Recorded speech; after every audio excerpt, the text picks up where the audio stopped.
তুমি ছাড়া কেউ নেই মালিক বলে তারে ডাকবো, তুমি ছাড়া কেউ নেই মাবুদ বলে তারে ডাকবো, তুমি ছাড়া কেউ নেই ভালোবেসে তার ছবি আঁকবো, তুমি ছাড়া কেউ নেই মালিক বলে তারে ডাকবো, তুমি ছাড়া কেউ নেই মাবুদ বলে তারে ডাকবো, তুমি ছাড়া কেউ নেই ভালোবেসে তার ছবি আঁকবো, তুমি ছাড়া কেউ নেই মালিক বলে তারে ডাকবো, তাই তো সারাক্ষণ ডাকি তোমারে,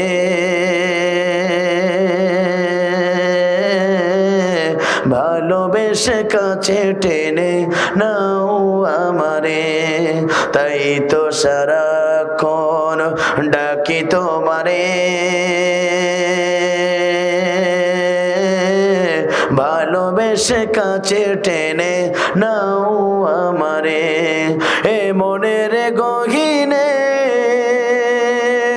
আছো তুমি, ভালোবেসে চিরদিন রাখবো, তুমি ছাড়া কেউ নেই মালিক বলে তারে ডাকবো, যেও না ভুলে কখনো আমায়,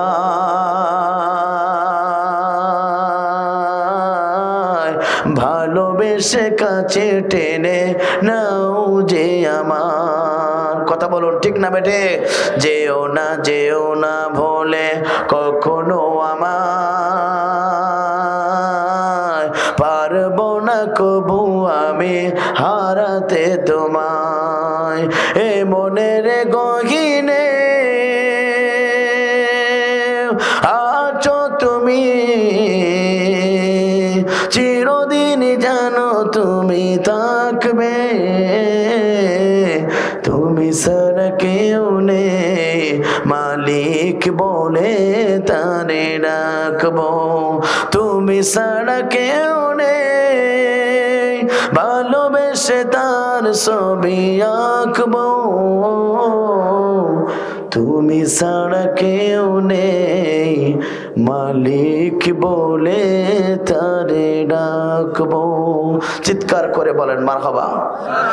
রুজির করে লা ইলাহা, জোর সাউন্ড দাও।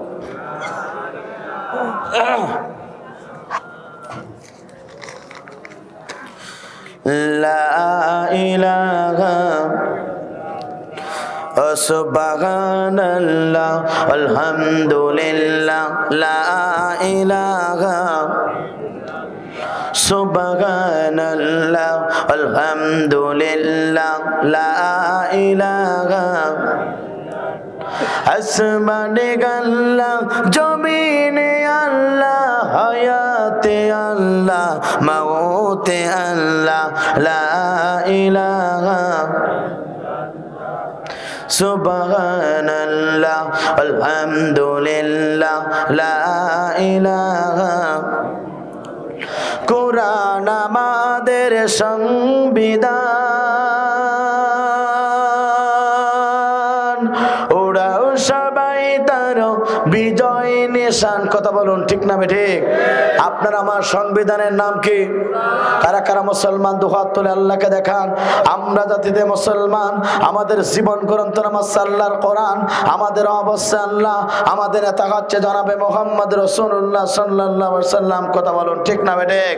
আমাদের অবশ্যই আল্লাহ, আমাদের নেতা হচ্ছে জনাবে মুহাম্মদ রাসূলুল্লাহ সাল্লাল্লাহু আলাইহি ওয়াসাল্লাম, আর আমাদের জীবন গ্রন্থ নামাজ আল্লাহর কোরআন। কথা বলুন ঠিক না ঠিক? ঠিক? কিছুদিন আগে আমরা দেখতে পেরেছিলাম ফ্রান্সের সরকারের প্রধানমন্ত্রী ম্যাক্রো বিশ্বনবীকে নিয়ে কটূক্তি করেছিল। বাংলাদেশের তৌহিদি জনতারা টেকনাফ থেকে তেতুলিয়া, রূপসা থেকে পাতুরিয়া, সুন্দরবন থেকে বান্দরবন প্রত্যেক ট্যাংসির মুসলমানেরা মাথায় কাপড়ের কাপড় বেঁধে আল্লাহ রাসূলের পক্ষে গোটা পৃথিবীতে স্লোগান দিয়েছিল, আমরা সেই নবীর উম্মত। কথা বলুন ঠিক না বেঠিক? এখানে শেষ নয় প্রিয় বন্ধুরা, আপনার আমার নবী বিশ্ব নবী, আখেরি জামানার নবী, যে নবীর চেহারা দেখলে পারে এতিম সন্তানগুলো পিতা হারানোর বেদনা ভুলে যেত, যে নবীর চেহারা দেখলে পারে খোদাত্ত সাহাবীগণ খোদা না হয়ে যেত, যে নবী একবার হ্যাঁ বললে হালাল হয়ে যেত, না বললে না হয়ে যেত। আপনার আমার নবী বিশ্ব নবী, আখেরি জামানার নবী, এই কালেমার দাওয়াত দেওয়ার কারণে আবু জাহল সরকারের মিথ্যা মামলাকে দীর্ঘ 29টি মাস কারাবরণ করেছিল। কারারুদ্ধ অবস্থায় গাছের লতা পাতা পর্যন্ত চিবিয়ে চিবিয়ে খেয়েছে, বাথরুমগুলো ছাগলের নেতির মতো হয়েছে। তারপরও আপনার আমার নবী ইসলামী আন্দোলন থেকে, কালেমার দাওয়াত থেকে 1 ইঞ্চি সরে দাঁড়ায় নাই। আমরা সেই নবীর উম্মত। কথা বলুন ঠিক না বেঠিক? এখানে শেষ নয় প্রিয় বন্ধুরা, আপনার আমার নবী বিশ্ব নবী, আখেরি জামানার নবী, এই কালেমার দাওয়াত দেওয়ার কারণে তায়েফের ময়দানে রক্তাক্ত হয়েছিল। এই কালেমার দাওয়াত দেওয়ার কারণে তায়েফের দুষ্ট যুবকেরা আল্লাহ রাসূলকে টার্গেট করে বৃষ্টির মতন পাথর মেরেছিল। পাথরে আঘাত প্রাপ্ত হয়ে আপনার আমার নবীর সমস্ত শরীর থেকে রক্ত বের হয়ে জমিনে সিক্ত হয়েছিল। 3টি বার যেন বেহুশ হয়ে গিয়েছিল। তারপরও আপনার আমার নবী বিশ্ব নবী, আখেরি জামানার নবী, কালেমার দাওয়াত থেকে 1 ইঞ্চি সরে দাঁড়ায় নাই। কথা বলুন ঠিক না বেঠিক? এখানে শেষ নয় প্রিয় বন্ধুরা, আপনার আমার নবী বিশ্ব নবী, আখেরি জামানার নবী, এই কালেমার দাওয়াত দেওয়ার কারণে উহুদের ময়দানে দান্দার বাবার শহীদ হয়েছিল, মাথার হেলমেট পড়েছিল। তারপরে বিশ্ব নবী কালেমার দাওয়াত থেকে 1 ইঞ্চি সরে দাঁড়ায় নাই। কথা বলুন ঠিক না বেঠিক? অর্থাৎ বিশ্ব নবীর প্রিয় সাহাবায়ে কেরামরা এই কালেমার দাওয়াত দেওয়ার কারণে তারা হাত দিয়েছে, পা দিয়েছে, চোখ দিয়েছে, কান দিয়েছে, নিজের তপ্ত রক্ত ঢেলে জমিনকে সিক্ত করেছে। একজন নবীর সাহাবী বাতিলের কাছে, কাফেরের কাছে মাথা নত করে নাই। কথা বলুন ঠিক না বেঠিক? আল উলামা ওয়ারাসাতুল আম্বিয়া, নবীদের উত্তরসূরি হচ্ছে হক্কানি আলেমগণ। সেই হক্কানি আলেমগণ যখন গোটা পৃথিবীতে কালেমার দাওয়াত দিয়েছিল, ইসলামের দাওয়াত দিয়েছিল, অর্থাৎ সেই গোটা পৃথিবীর কোথায় কোন আলেম এখনো পর্যন্ত বাতিলের কাছে এখনো পর্যন্ত মাথা নত করে নাই। কোরআনের কথা বলুন ঠিক না বেঠিক? অর্থাৎ তিনি গোটা পৃথিবীতে 50টা বছর ধরে কোরআনের তাফসীর করেছিল, কাবা ঘরে 3 দিনের থেকে পড়ার সুযোগ পেয়েছিল, 2 রাকাত নামাজ পড়ার সুযোগ পেয়েছিল। 4 ঘন্টা কোরআনের তাফসীর শুনে হাজার হাজার বেদরমিরা কালেমা পড়ে মুসলমান হয়ে গিয়েছিল, যার জন্য অসংখ্য যুবক জীবন দিল। অর্থাৎ যার জন্য, যার তাফসীর শুনে আমাদের মতো ইয়াং বক্তারা এখনো পর্যন্ত নোট করে কোরআনের কথা বলে। অর্থাৎ যার জন্য এখনো পর্যন্ত যাই নামাজে বসে বসে অসংখ্য হক্কানি আলেমগণ করে কোরআনের পাখি পর্যন্ত বাতিলের কাছে মাথা নত করে নাই। কথা বলুন ঠিক না বেঠিক? সুতরাং বিশ্বনবীর মতন করে রক্ত দিতে হয়, বিশ্বনবী সাহাবায়ে কেরামদের মতন করে যদি হাত দিতে হয়, পা দিতে হয়, গোটা পৃথিবীর হক্কানি আলেমদের মতন করে যদি আপনার আমার রক্তবিন্দু পর্যন্ত এই জমিনে সিদ্ধ করতে হয়, মুসলমান তাতেও রাজি আছেন। 1 ইঞ্চি জমিন নাস্তিকদের কাছে ছাড়বেন না, কোরআন ছাড়বেন না। কারা কারা দুআ আল্লাহকে দেখে দেয় তারা তারা। লিল্লাহি তাকবীর, লিল্লাহি তাকবীর। আল কোরআনের আলো ও দুনিয়ার মুসলিম, কোরআন হাদিস শিখানে, আলেম ওলামা শিখানে, লিল্লাহি তাকবীর। দুর্নীতির আলো, দুর্নীতি যদি আলো ঘরে ঘরে চলে, দেশটা ভালো থাকবে না খারাপ থাকবে? আমরা কি দুর্নীতি মুক্ত দেশ চাই? কথা বলুন ঠিক না বেঠিক? আমরা শোষণ মুক্ত দেশ চাই? কথা বলুন ঠিক না বেঠিক? আমরা দুর্নীতি মুক্ত, শোষণ মুক্ত, আমরা আলেম ওলামা বিরোধী একটি এজের গোটা পৃথিবীর মুসলমান বেঁচে থাকতেই এই বাংলাদেশে, যে দেশের মুসলমানেরা ঘুম ভাঙা গান শুনে, যে দেশের মুসলমানেরা ঘুমাতে যায় আযান শুনে, যে দেশে লক্ষ লক্ষ মসজিদের দেশ, লক্ষ লক্ষ হাফেজের দেশ, আলেমের দেশ, এই দেশে মুসলমানদের রক্ত থাকতে ইসলাম বিরোধী, কোরআন বিরোধী, দুর্নীতি বিরোধী একটি বক্তব্য মুসলমান মানতে পারে না। কথা বলুন ঠিক না বেঠিক?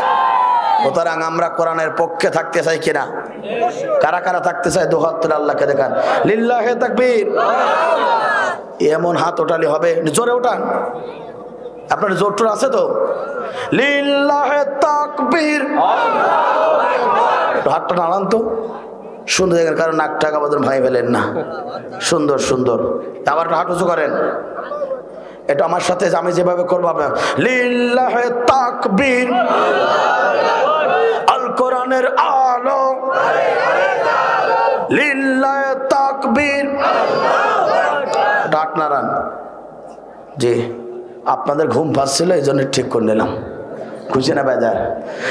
করে লা ইলাহা, মাইক ওপরে গেল পর, মাইক নাও, মাইক। লা ইলাহা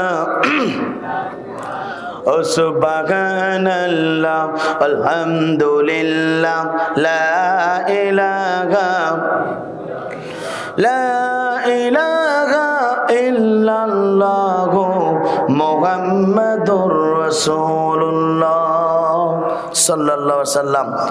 আলহামদুলিল্লাহ, বাংলাদেশের দক্ষিণ পশ্চিম অঞ্চলের, বাংলাদেশের খুলনা বিভাগের, বাংলাদেশের প্রথম ডিজিটাল জেলা যশোর জেলার সদর থানার অন্তর্গত ঐতিহ্যবাহী বাইতুর রেদওয়ান জামে মসজিদের উদ্যোগে ও প্রবাসী মোহাম্মদ রিপন হোসেনের অর্থায়নে বার্ষিক ওয়াজ মাহফিলের মজ্জাস মুহতারাম সাহেবে সদর সম্মানিত সভাপতি, জ্ঞানবৃদ্ধ বয়োবৃক্ত ব্যক্তিত্ব, আমার অত্যন্ত শ্রদ্ধ ব্যক্তিত্ব, যিনি বাংলাদেশের এক থেকে অর্থাৎ বাংলাদেশের ফার্স্ট ক্লাস আলেমদের সাথে যার সবচেয়ে হৃদয় রিংড়ানো আন্তরিকতা, হযরত মাওলানা মোহাম্মদ জসিমউদ্দিন সাহেব, সুপার মহদেবপুর জয়নগর দারুল উলুম দাখিল মাদ্রাসা মরিরামপুর যশোর। আল্লাহ পাক আপনাদের এলাকার কৃতি সন্তান আর সভাপতিকে আল্লাহ পাক ইসলামের জন্য কোরআনের জন্য কবুল করুক। চিৎকার করে বলুন আল্লাহুম্মা আমিন। আজকের এই তাফসীর কোরআন মাহফিলের সম্মানিত প্রধান অতিথি, জননন্দিত জননেতা, 11 নম্বর রামনগর ইউনিয়ন পরিষদের সুযোগ্য চেয়ারম্যান, জননন্দিত জননেতা জনাব মোহাম্মদ মাহমুদ হাসান লাইফ সাহেব, আতানুল্লাহ ফি হায়াতে। আমরা দোয়া করি আল্লাহ পাক তার গোলামকে গোটা জীবনটা ইসলামের জন্য কোরআনের জন্য কবুল করুক। চিৎকার করে বলুন আল্লাহুম্মা আমিন। এতক্ষণ পর্যন্ত আপনাদেরকে আলোচনা করে ধন্য করেছেন বিশিষ্ট ইসলামী চিন্তাবিদ হযরত মাওলানা মোহাম্মদ মোতালেব বিন ইমাম যশোরী সাহেব, আতানুল্লাহ ভাইয়াতে আমরা দোয়া করি আল্লাহ পাক তাকে ইসলামের জন্য কোরআনের জন্য কবুল করুক। চিৎকার করে বলুন আল্লাহুম্মা আমিন। আমন্ত্রিত ওলামায়ে কেরামগণ, স্টেজে হযরত ওলামায়ে কেরাম, মঞ্চভূষ্ট বিভিন্ন এলাকা থেকে আগত আলেমবৃন্দ, হাফেজে কোরআন, সামনে বসে মুরব্বি কেরাম, যুবক ভাইরা, ছোট্ট ছোট বাচ্চারা, পর্দার আলমা শিক্ষিত মা বোনেরা, জাতির বিবেক সাংবাদিক বৃন্দ, বাংলাদেশ সরকারের প্রশাসনের ইন্টেলিজেন্স ব্রাঞ্চের সদস্যবৃন্দ, সকলকে গভীর রজনীতে হৃদয় আন্তরিক সালাম। আশা করি অবশ্যই জোরালো কণ্ঠ উত্তর দেবেন। আসসালামু আলাইকুম ওয়া রাহমাতুল্লাহি ওয়া বারাকাতুহু। সে মহান রবের দরবারে শুকর আদায় করি যিনি আপনাকে আমাকে রাতের ঘুমকে হারাম করে মহাগ্রন্থ আল কোরআনুল কারীম আলোচনা শোনার জন্য আসমানের নিচে জমিনের উপরে একখণ্ড জায়গায় বসে মহান রবের ডাকে সাড়া দিয়ে অর্থাৎ কোরআনুল কারীম আলোচনা শোনার জন্য যে মনিব আপনাকে আমাকে হাজার হাজার মানুষের ভিড় থেকে বাছাইকৃত করে যে মনিব তার কোরআন শোনার জন্য সুযোগ দান করেছেন, সে মহান রবের দরবারে দিল খোলা শুকর আদায় করি। চিৎকার করে বলেন আলহামদুলিল্লাহ। আর জোরে বলেন আলহামদুলিল্লাহ। রব্বানা লাকাল হামদ হামদান কাসীরান তয়্যিবান মুবারাকান ফীহি। প্রশংসা করলাম কার? আর জোরে বলেন প্রশংসা করলাম কার? সুস্থ থাকলে প্রশংসা করতে হবে কার? অসুস্থ থাকলে প্রশংসা করতে হবে কার? জেলের ভিতরে থাকলে প্রশংসা করতে হবে কার? মানুষের প্রতি জুলুম করতে, নির্যাতন করতে প্রশংসা করতে হবে কার? তাও করবে? কোন মুসলমানকে জুলুম করতে পারে? কোন মুসলমানকে আঘাত করতে পারে? কিন্তু বর্তমান মুসলমানকে জুলুম করে। কথা বলুন ঠিক না বেঠিক? বর্তমান মুসলমান একজন মুসলমানের স্বার্থ হাসিল করার জন্য দুনিয়ার মাস্তাবিদায় গ্রহণ করে। আর গোটা পৃথিবীতে সবচেয়ে জুলুমের শিকার এই বাংলাদেশে হকপন্থী ব্যক্তিগুলা, যারা হকের পক্ষে আছে, ইসলামের পক্ষে আছে, কোরআনের পক্ষে আছে। ইনিল হুকমু ইল্লা লিল্লাহ, সৃষ্টি যার, আইন চলবে তার। এই কোরআনের কথা বলার কারণে আজকে সবচেয়ে হকের পক্ষে ব্যক্তি সবচেয়ে জুলুমের শিকার। রাসূল বলেছেন ওই ব্যক্তি মুমিন হতে পারবে না, ওই ব্যক্তি মুসলমান হতে পারবে না যার জবান এবং হাত থেকে অপর ব্যক্তি নিরাপদ নয়। কথা বলুন ঠিক না বেঠিক? আপনার হাত এবং জবান থেকে অপর ব্যক্তি নিরাপদ না থাকলে আল্লাহ নবী বলেছেন সেই ব্যক্তি মুমিন হতে পারবে না। জোরে বলেন পারবে না। এই জন্য কোন মুসলমানকে জুলুম করবেন না, বরঞ্চ মুসলমানের উচিত হলো এক ভাই বিপদে পড়লে অপর ভাই তার পাশে ছুটে যাবে। কিন্তু এখন আগুনে পানি ঢেলে, ঠিক না বেঠিক? প্রিয় উপস্থিতি, আপনাদেরকে বলতে চাই, মুসলমান হিসেবে জন্মগ্রহণ করেছি, মুসলমান হয়ে তারপরে মৃত্যুবরণ করা দরকার আছে না নাই? জোরে বলেন আছে না নাই? এই গোটা পৃথিবীর অশান্তিময় পৃথিবীকে যদি শান্তি আনতে চান, আপনাকে আমাকে ফিরে যেতে হবে এই কোরআনের কাছে। আপনি যেখানে তাকান সেখানে আজকে দেখুন অশান্তিময় পৃথিবীকে যদি শান্তি আনতে চান, তাহলে কেবলমাত্র শুধুমাত্র আপনাকে আমাকে এই কোরআনের কাছে ফিরে যাওয়া লাগবে। কথা বলুন ঠিক না বেঠিক? দুরূদ এবং সালাম যাপন করে বিশ্ব মানবতার একমাত্র দিশারি, বিশ্ব মানবতার দেবী আপনার আমার নবী দমিদের সর্দার, যে নবী গোটা পৃথিবীতে মানুষের তৈরি করা আইনের গোলামি না করে কেবলমাত্র শুধুমাত্র একমাত্র এই কালেমার দাওয়াত দেওয়ার কারণে আপনার আমার নবী, বিশ্ব নবী, আখেরি জামানার নবী, যে নবীর সবার ছাড়া আপনি আমি জান্নাতে যেতে পারবো না, যে নবীর উম্মত হওয়ার জন্য ঈসা আলাইহিস সালাম আল্লাহর কাছে করন্দন করেছিল, যে নবীর জন্য আল্লাহ পাক নিজেই দুরূদ প্রেরণ করেন, যে নবীর জন্য আল্লাহ পাক নিজেই বন্ধুত্ব করার জন্য জিব্রাইলকে পাঠিয়েছিলেন, আপনার আমার নবী মান মর্যাদা অনেক, যে নবীর চেহারা দেখলে তিন সন্তানগুলো পিতা হারানোর বেদনা বলে যেত। কিয়ামতের ময়দান কঠিন মুসিবতের দিন, যেদিন সূর্যগুলো মাথার উপরে চলে আসবে, জমিনগুলো তামা হয়ে যাবে, গুনাহগার ব্যক্তির জিহ্বাগুলো যখন নাবিষ্টক ঝরে যাবে, কানতে কানতে যেদিন চোখের পানি ফুরিয়ে যাবে, চক্ষু দিয়ে রক্ত প্রবাহিত হবে, যেদিন সন্তান পিতার পরিচয় দেবে না, পিতা সন্তানের পরিচয় দেবে না, যেদিন স্বামী স্ত্রী পরিচয় দেবে না, স্ত্রী ও স্বামীর পরিচয় দেবে না। অবৈধ নেতাকে জেতানোর জন্য স্লোগান দিয়েছেন, আমার নেতার চরিত্র ফুলের মতন পবিত্র, যদিও নেতা নামাজ পড়ে না, তো গাঞ্জা খাবার ভক্ত, ওই নেতাও কাল কিয়ামতের ময়দানে আপনাকে বাঁচাতে পারবে না। কথা বলুন ঠিক না বেঠিক? আজকের এই তাফসীর মাহফিল থেকে সে নবীর প্রতি দুরূদ আর সালাম শহীদ সাল্লাল্লাহু আলাইহি ওয়াসাল্লাম মাগফিরাত কামনা করে সেসব ভাইদের জন্য যাদের জীবনটা ইসলামের জন্য দিয়েছেন, গোটা পৃথিবীতে যাদের নামগুলো স্বর্ণাক্ষরে লেখা হয়েছে, জান্নাতের সর্বশ্রেষ্ঠদের মর্যাদা দান করুক। চিৎকার করে বলুন আল্লাহুম্মা আমিন। প্রিয় উপস্থিতি, আপনারা সবাই কেমন আছেন? আলহামদুলিল্লাহ, আমি খুব ভালো আছি, আল্লাহ পাক ভালো রেখেছেন আলহামদুলিল্লাহ। আপনাদের এলাকার কৃতি সন্তান আমার শ্বশুর সম্পর্কে হয়, তিনি আমাকে ভালোবেসে আপনাদের কাজে দাওয়াত দিয়ে নিয়ে এসেছেন, এই জন্য কি আপনারা বেজার? দেশের অবস্থা করুন, বক্তা দরকার সাইজ সাইজ তরুণ, কারণ আগামীর পৃথিবী, ইসলামের পৃথিবী, আগামীর পৃথিবী, কোরআনের পৃথিবী, টুডে অ্যান্ড টুমরো গোটা ইসলাম প্রতিষ্ঠা হবে। কোন নাস্তিকের বাচ্চা ঠেকাতে পারবে না, কারণ আজকের শিশু আগামী দিনের ভবিষ্যৎ। গোটা বাংলাদেশের গোটা বাংলাদেশের নয়, গোটা পৃথিবীর মুসলমানরা ঐক্যবদ্ধ হতে যাচ্ছে আল্লাহর কোরআনের আজকামের জন্য।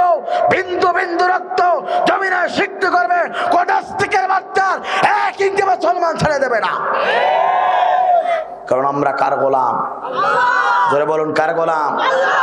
একবার এসেছি, একবার ফিরে যাব, গোলামি হবে কার? জোরে বলেন কার? মুসলমান আল্লাহর গোলামি ছাড়া কোনো শয়তানের গোলামি করতে পারে না। আর মুসলমান যদি আল্লাহর গোলামি করতে পারেন, সঠিকভাবে ইসলাম মানতে পারেন, কোরআনের পথে চলতে পারেন, যতই জালিমেরা আপনাকে জুলুম করুক, ইহুদি নাস্তিকের বাচ্চা যত আপনাকে ষড়যন্ত্র করুক, যারা এই পৃথিবীতে আল্লাহকে রব, রসুলকে নেতা, জীবন ব্যবস্থা আল্লাহর কোরআন মানতে চায়, এই পৃথিবীতে কোনো জালিম শয়তানের কাছে কোনো ইমানদার মাথা নত করতে পারে না। মাথা নত হবে কার কাছে? যিনি হায়াতের মালিক, রিজিকের মালিক, যিনি 2,88,00,000 টাকার পাঁচ পাতে আপনাকে আমাকে ফিরে দিয়েছেন, তিনি কে? একটা কথা বলতে চাই, প্রিয় উপস্থিতি, যদি কারো কিডনি নষ্ট হয়ে যায়, 2টা কিডনির দাম কমপক্ষে বাংলাদেশের টাকা এখন 7 লক্ষ টাকা। কয় লক্ষ টাকা? ওজন হচ্ছে 156 গ্রাম। 156 গ্রাম 2টা কিডনির ওজন। প্রতিদিন 156 কেজি, 156 52 কেজি থেকে 54 কেজি রক্ত পরিষ্কার করে সুন্দরভাবে রক্তকে সাপ্লাই দিচ্ছেন যে কিডনি, এই কিডনি সৃষ্টি করেছেন তিনি কে? জোরে বলেন তিনি কে? সিজদা হবে কার জন্য? গোলামি হবে কার? জোরে বলেন। কিন্তু যার কিডনি নষ্ট, ওই যশোরে যান, কুইন্সে 110 কেজি ওজন 2টা মেশিন, আপনাকে ডায়ালিসিস করতে প্রতিবার 3 থেকে 3,500 টাকা খরচ হয়। কথা বলুন ঠিক না বেঠিক? সুতরাং এই যে আপনার পাশপাতে দিয়েছেন, সুতরাং সেই মহান রবের গোলামি করার দরকার আছে না নাই? আল্লাহ পাক তোমার সবকিছু দিল, চোখ দিল, হাত দিল, কান দিল, সবকিছু দিল। আর এই পৃথিবীতে ফিরাউনের কায়দা নিজে চলো, মরে দেখো আল্লাহ পাক কবরে ডাইল বাটা শুরু করবে। কথা বলুন ঠিক না বেঠিক? সুতরাং আল্লাহর গোলামি ছাড়া মুসলমান কারো গোলামি করতে পারে? যারা আল্লাহর কোরআন বাদ দিয়ে মানুষের তৈরি করা আইনের বিধান মানবে, মৃত্যুর পরে তাদের কবরে আল্লাহ পাক জাহান্নাম ছাড়া কিছুই পাবে না। অশান্তিময় পৃথিবীকে যদি শান্তি আনতে চান, আপনাকে এই কোরআনের কাছে ফিরে যাওয়া লাগবে। একটু উদাহরণ দিলে বুঝতে পারেন প্রিয় উপস্থিতি, গোটা পৃথিবীতে আজকে যারা ইসলাম মানতে চায় তারা সবচেয়ে নির্যাতিত, নিষ্পেষিত, নিগৃহীত। এই বাংলাদেশের দিকে দেখেন, ইয়াবাখোর, মদখোর, গাঁজাখোর, ফ্যান্সিখোর, দুর্নীতিবাজ, ইসলাম বিরোধী, কোরআন বিরোধী, আলেম বিরোধী, ধর্ষণ, 100টা ধর্ষণ, 100টা মেয়েকে ধর্ষণ করে সেঞ্চুরি করে, মিষ্টি বেলায় সোনার ছেলেবেলি জামার কলার খুলে খুলে দেয় সমাজে ঘরে, কিশোর গান তৈরি করে তারা সমাজে ঘরে। আর এদেরকে যারা কোরআন দিয়ে ভালো করবে, কোরআনের পাখিগুলো আজকে অন্ধ প্রকষ্টে জীবন যাপন করে। আফসোস, দুঃখ এখানে, যাদের থাকার কথা ছিল 4 দেয়ালের মাঝখানে তারাই থাকে সমাজে, আর যারা থাকার কথা সমাজে তারা আজকে 4 দেয়ালের মাঝখানে গুমড়ে গুমড়ে কাঁদে। এই উচিত কথা কই? পিঠের উপর দিয়ে যাবে মই, এ জ্বালা কেমনে সই? তারপরে সত্য কথা বলতে হবে। বাংলার মুসলমান করে আল্লাহর নাফরমান, বিপদে যখন পড়ে ফেলাই চোখের পানি। আল্লাহ কয় তোরা যে কত সিটিং ব্যস্ত, আসমানের মালিক আমি জানি। ধরে মোল্লা ধরে না, ধরলে মোল্লা ছাড়ে না, সবাই ধরে বারবার, মোল্লারা ধরে একবার। এই মোল্লা যারাই ধরেছে জানাজার নামাজ থেকেই পড়াই লেগেছে। কথা বলুন ঠিক না বেঠিক? সুতরাং অশান্তিময় পৃথিবীকে যদি শান্তি আনতে চান, কোরআন মানার দরকার আছে না নাই? একটু উদাহরণ দিয়ে আমি আলোচনা শুরু করতে চাই। প্রিয় উপস্থিতি, একজন দোকানদার, এই কুয়াদা বাজারে বড় একটা দোকানদার, এই দোকানদার নিজের দ্বারা দোকানটা পরিচালিত করা অসম্ভব। এখন দোকানদার চিন্তা করলো যে আমি একজন কর্মচারী রাখতে চাই। এখন ঝিনাইদার একটা ছেলে, গরিব মানুষ, দোকানদারের কাছে এসে কর্মচারী থাকতে চায়। 3 বেলা খাতি দেবে, মাসে বেতন 15,000 টাকা। কত?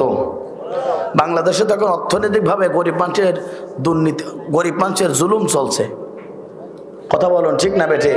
গরিব মানুষ এখন জুলুম চলছে, লাগামহীন জিনিসপাতির দাম। কথা বলুন ঠিক না বেঠে? এখন দোকানদারের কর্মচারী নাম তার ইসলাম। নাম কি? ইসলাম। দোকানদারের 1 বছর গেল, খুব বিশ্বস্ত হয়ে গেল, দোকানদার বাইরে থাকে আর ওই আপনার কর্মচারী দোকানটা নিজের মতন চালায়। হঠাৎ করে একদিন ওই দোকানদারের একটা মেয়ে আছে, নাম তার শান্তি। নাম কি? ইসলাম দেখতে খুবই সুন্দরী, শান্তি ইসলামকে প্রেম নিবেদন করতে চায়। ইসলাম বলল একদিন শান্তিকে, দেখো তোমার বাবার দরবারে আমি চাকরি করি, 15,000 টাকা বেতন, ভালো আরামে আছি, তোমার সাথে সম্পর্ক করতে চাই না, কারণ তোমার সাথে সম্পর্ক করব যখন আমার চাকরি ক্যান্সেল হবে তখন। শান্তি বললো এটা মানবো না, ডিজিটাল কায়দায় আমার সাথে প্রেম করা লাগবে। কথা বলুন ঠিক না বেঠিক? এখন এত অফার দিল, একটু হঠাৎ করে ইসলাম বলছে ঠিক আছে, কি করতে হবে?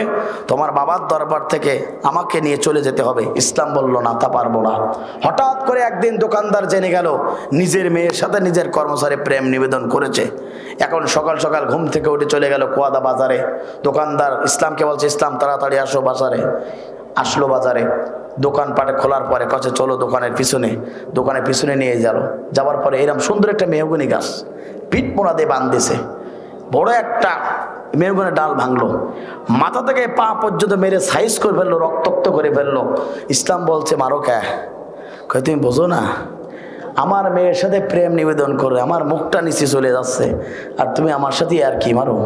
পিটুইছে সোমবার পিটুই, তোমার চাকরি ক্যান্সেল। 2 ঘন্টা সময় দিলাম, চলে যাবা, ঝিনাইদহ আর আসবে না। সেখন খরিদ্দার দোকানদারের কর্মচারী ইসলাম বলে, যে শান্তির জন্য আমার চাকরি ক্যান্সেল, থাকতে পারলাম না এলাকায়, ওপেন চ্যালেঞ্জ করলাম, তোমার শান্তিকে 2 ঘন্টা রাখতে পারবো না ঘরে। মনিহারে চলে গেল, বলছে শান্তি আসো কোথায়? আসি তো বাসায়। তোমার আব্বা তোমার সাথে প্রেম করার অপরাধে আমাকে পিটাইছে, রক্তাক্ত করেছে, এখানে শেষ, আমার চাকরি ক্যান্সেল। তুমি কি আমাকে চাও? বললো জি। যদি চাও তাড়াতাড়ি বাড়ি থেকে চলে আসো। কুয়াদা বাজার থেকে চলে গেল সেই শান্তি ইসলামের কাছে। এখন ইসলাম গড়াই গাড়িতে ঝিকিট চলে গেল ঝিনাইদার দিকে। সারাদিন দোকানদারি করার পরে চলে আসলো বাড়িতে সেরার সঙ্গে। এসে দেখে যেখানে বই, যেখানে খাতা, যেখানে জামা, যেখানে যা থাকার কথা সব আছে। দোকানদার তার মেয়ে শান্তিকে খুঁজে পাচ্ছে না। এলাকার লোকের কাছে জিজ্ঞাসা করছে, আপনারা কি আমার শান্তিকে দেখেছেন? এলাকার লোক বলে, দোকানদার তোমার মাথায় কি পোকা ঢুকেছে? বলছে কেন? যে তোমার মেয়েকে খোঁজার আগে, শান্তিকে খোঁজার আগে বলো তোমার সে কর্মচারী ইসলাম কোথায়? বলছে সে তো আমার মেয়ের সাথে প্রেম নিবেদন করছে, আমি জেনে গিয়েছি, পিটাইছি, চাকরি ক্যান্সেল, বাসায় পাঠিয়ে দিয়েছি। দোকানদার তোমার মাথায় পোকা ঢুকছে। যে এলাকায় ইসলাম থাকে না সে এলাকায় শান্তি থাকার প্রশ্নই আসে না। কথা বলুন ঠিক না ঠিক? দোকানদার তোমার মাথায় পোকা ঢুকেছে, যে এলাকায় ইসলাম থাকে না সে এলাকায় শান্তি থাকতে পারে না। সুতরাং 95% মুসলমানের দেশে, 56,000 বর্গ মাইলের বাংলাদেশে ইসলাম মানতে তাই তারা, কোরআন মানতে তাই তারা, ইনিল হুকমু ইল্লা লিল্লাহ, আল্লাহর জমিনে আল্লাহর দ্বীন প্রতিষ্ঠা করতে তাই তারা। আজকে তারা ঘর ছাড়া, বাড়ি ছাড়া, এলাকা ছাড়া, নির্যাতিত, নিষ্পীড়িত এই লোকগুলো বাড়ি থাকতে পারে না, সে এলাকায় শান্তি থাকার প্রশ্নই আসে না। শান্তি যদি আনতে চান কোরআন মানার দরকার আছে না নাই? আবার এই সত্য কথা বললে অনেকের জ্বলে। কথা বলুন ঠিক না বেঠে? অনেকে আছে ইসলাম, কোরআন, আলেম ওলামা দেখলে অনেকের কলজের মধ্যে আগুন ধরে। বাংলাদেশের একজন আমার গ্রাম্য ভাষায় বলে, ছাদে মানলে বাম্পার লোড, যার নাম টাকলা মুরাদ। মিডিয়া পাইলে মাথা খারাপ, ইসলাম বিরোধী, কোরআন বিরোধী বক্তব্য সব কিছু দেওয়া শুরু করলো, কেটে সেটে ইসলাম বাদ দেওয়ার জন্য চেষ্টা করলো। আল্লাহ পাক বলে, তুই আমার ইসলাম রাখবি না, তোর আমি বিশ্বর বুকে লাঞ্ছিত করে ছাড়বো। কথা বলুন ঠিক না ঠিক? আমি কয়েকদিন আগে গিয়েছিলাম গোদাগাড়ি, রাজশাহীতে, মাহিয়া যে এলাকায়, মাহি যে এলাকায় থেকে এমপি দ্বারা সে এলাকায় উপস্থিতি, সেই মাহির সাথে প্রেম নিবেদন করার কারণে, ও অবৈধ সম্পর্ক জড়ানোর কারণে একবার মন্ত্রিত্ব শেষ। ইন্নাবার সরব্বিকারা সাদিদ সাইজ করেছেন তিনি কে? জোরে বলেন তিনি কে? সুতরাং আজ যারা ওই টাকলা মোরাদের অনুসারী হবে, ভবিষ্যতে তাদের একই পরিণতি হবে। দেরে দে লাঠি খান, ভেঙে ফেল টাকলা মোরাদের ঠ্যাং। দেরে দে লাঠি খান, ভেঙে ফেল টাকলা মোরাদের ঠ্যাং। পেতেছে মানুষ মারার সেল, ও টাকলা মোরাদ রে দেখালে কেমন তুমি খেল। ও টাকলা মোরাদ রে দেখালে কেমন তুমি খেল। মাহির প্রেমে পাগল হইয়া টাকলা মোরা সতে করবা হানা। তোমার বুঝবই যায় এখন মাহি এখন দেওয়ানা, মাহি এখন দেওয়ানা। সে এখন কান্দে কই যাব না টাকলা মোরাদের বাসায়। সে এখন কান্দে কই যাব না টাকলা মোরাদের বাসায়। জনগণ জানলে পরে দেবে আমার জেল। ও টাকলা মোরাদ রে দেখালে কেমন তুমি খেল। আল্লাহ পাক ফ্যানের বাড়ি খাওয়াইয়ে স্ত্রী মামলা খেয়ে প্যাকেট করে ছেড়ে দিয়েছিল, তিনি কে? সে আল্লাহ পাক আছে না নাই? আজও যারা এই ইসলামের সাথে, কোরআনের সাথে, আলেম ওলামার সাথে বেয়াদবি করবে যারা, ভবিষ্যতেও লাঞ্ছিত হবে তারা। ওই সংসদ ভবনে বসে তফসির করতো, সিয়াসাত তার তফসির।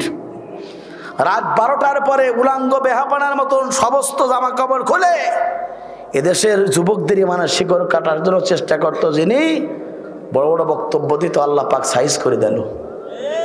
সুতরাং ভবিষ্যতেও ওদের অন্ধকার। সে আল্লাহ পাক আছে না নাই? কথা বলুন আছে না নাই?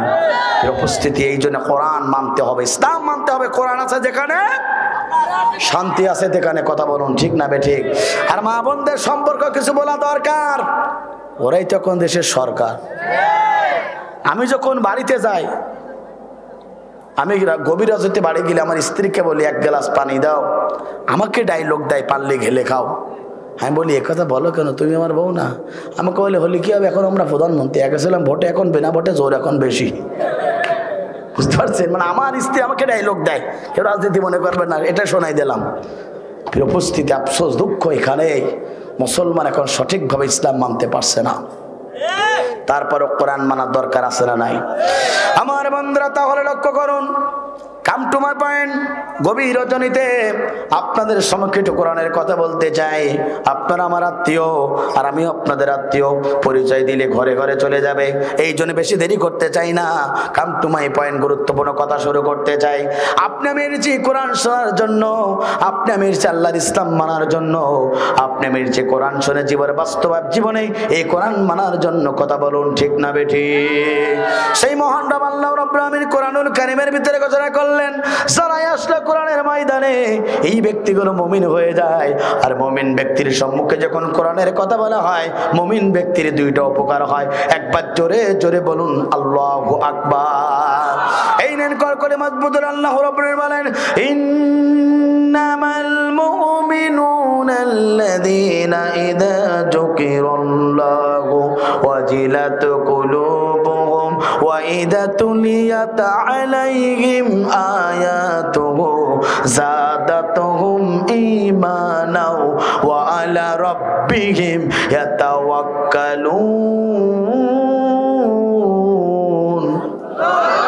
মুমিন তো যারা কোরআনের ময়দানে আসলো, কোরআন যারা মনোযোগ সহকারে শুনলো, মুমিন যারা হবে এই কোরআনের ময়দানে যারা বসে গেল, এই কোরআনের ময়দানে কোরআন তেলাওয়াত শুনলো, কোরআন মানার জন্য বসে গেল আর কোরআন শুনলো, আল্লাহ রাব্বুল আলামিন বলেন ওই মুমিন ব্যক্তির এক নম্বর উপকার হলো, যখন তাদের কোরআন তেলাওয়াত হবে, কোরআন শুনবে, যতটুকু ঈমান আছে আস্তে আস্তে করে ঈমানটা বেড়ে যাবে।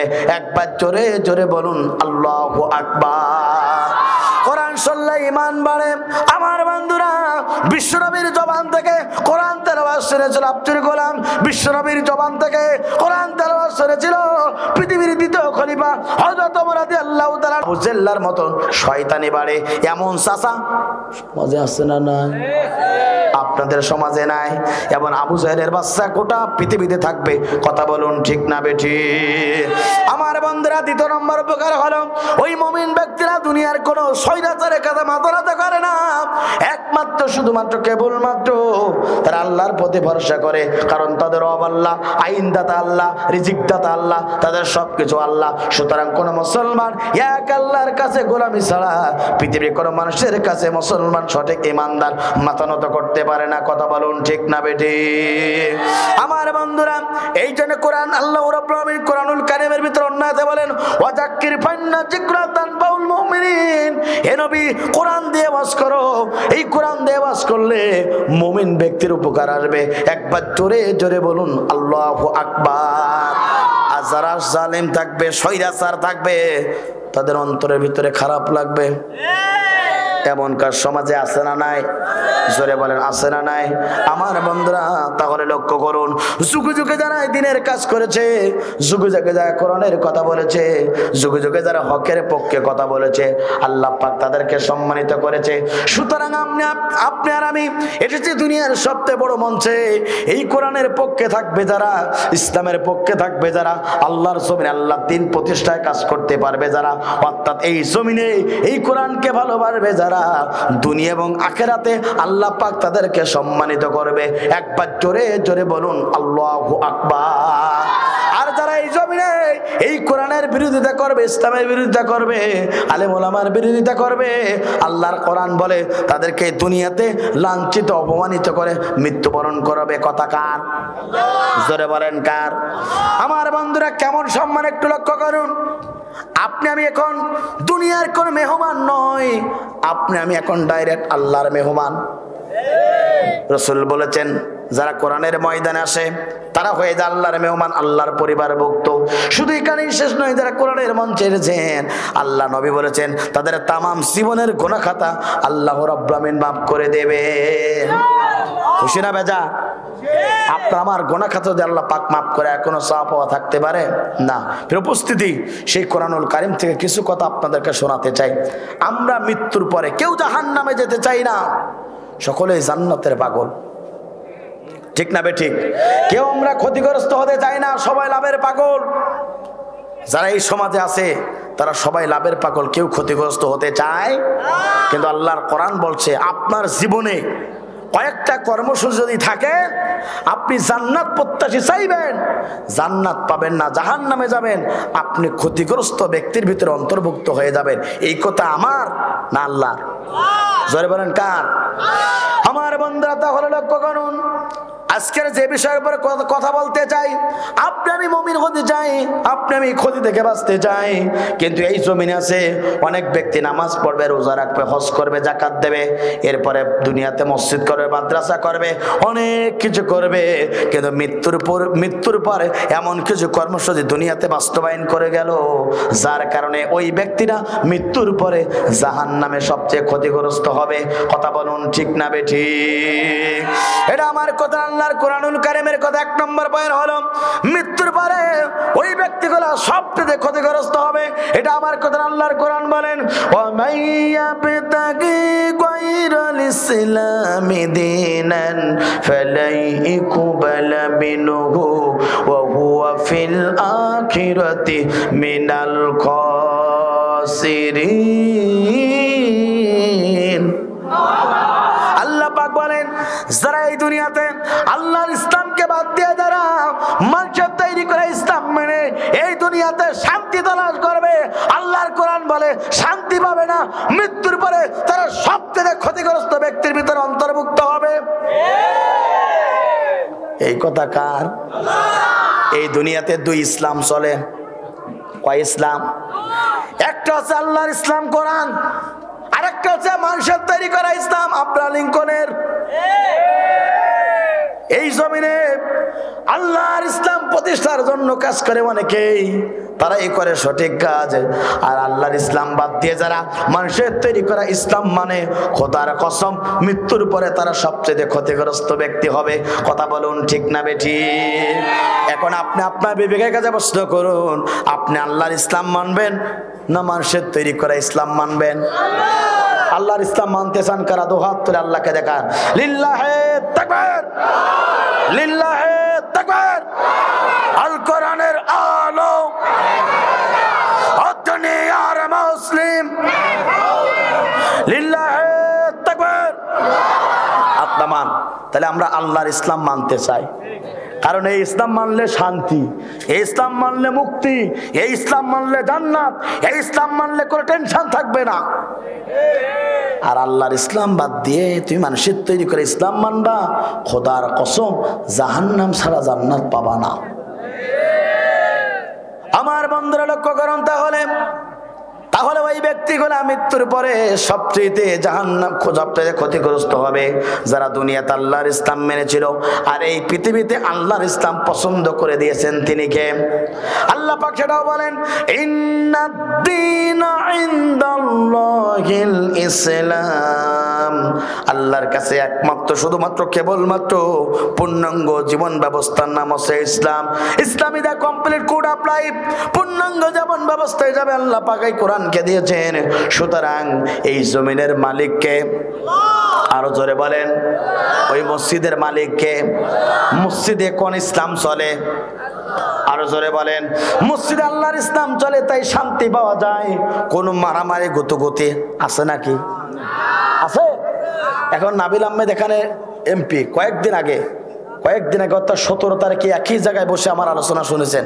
উনি বাম পাশে, আমি আলোচনা করেছি। এখন উনি যদি এখন শ্রবণকাঠি বাজারে মাহফিলের পরে উনি নামাজে গেল, আমিও গেলাম, এখন উনি যদি বলে আমি এমপি সাহেব মানুষ, হুজুর তুমি সরে যাও, কে বলে? রিক্সা চালক যদি ওনার পাশে যায়, কে বলবে না কি রিক্সা চালক সরে যাও, আমি এমপি বলে নামাজ হবে না? বলে। তার মানে ওখানে চলে আল্লাহর আইন, তাই ওখানে শান্তি, কোনো গুতুগাতা নেই। ঠিক না বেঠিক? রোজায় চালে কার আইন? দেখেন একজন ভাই বলে ভাই আপনি বেশি খান, আপনি বেশি খান, আমি খাবো কম, মানে শান্তি। কথা বলুন ঠিক না বেঠিক? অর্থাৎ আল্লাহর ইসলাম যেখানে শান্তি আছে, আর মানুষের তৈরি করে ইসলাম যেখানে অশান্তির দাবানলে মুসলমান মরে। এখন এই পৃথিবীতে আল্লাহর গোলামেরা আল্লাহর ইসলামের প্রতিষ্ঠার জন্য আন্দোলন করে, রক্ত দেয়, জীবন দেয়, ফাঁসির মঞ্চে দেয়, কোন স্বৈরাচারের কাছে মাথা নত করে না। আর মানুষের তৈরি করে ইসলাম যারা মানতে চায়, আব্রালিং করে আইন মানবে যারা, বিনা হিসাবে দুনিয়া ও আখিরাতে ক্ষতিগ্রস্ত হবে তারা।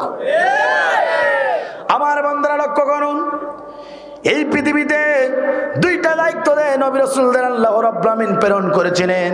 সেটাও আল্লাহ রাব্বুল আমিন কোরআনুল কারীমের ভিতরে ঘোষণা করলেন, ওয়ালাকাদ বাসনা ফি কুল্লি উম্মাতির রাসূলান আনি ইবুদুল্লাহা ওয়াজতানিবুত তাগুত।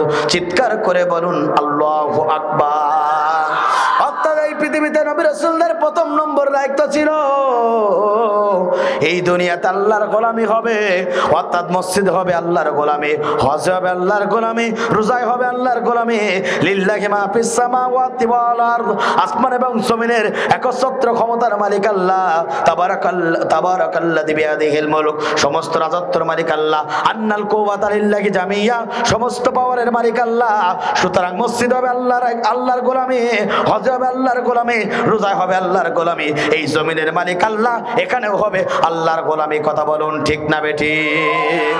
সব জায়গায় গোলামি হবে কার? করেন কার? মসজিদে মানেন আল্লাহর আইন, জমিনে মানেন শয়তানের আইন। তাই জমিনে অশান্তি, ঠিক না বেঠিক?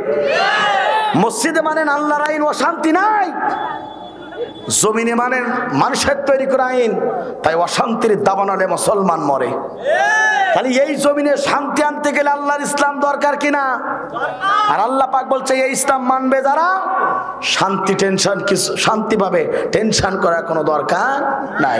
আমার বন্ধুরা লক্ষ্য করুন, তাহলে আপনি যদি আল্লাহর ইসলাম মানতে চান তাহলে শান্তি পেয়ে যাবেন।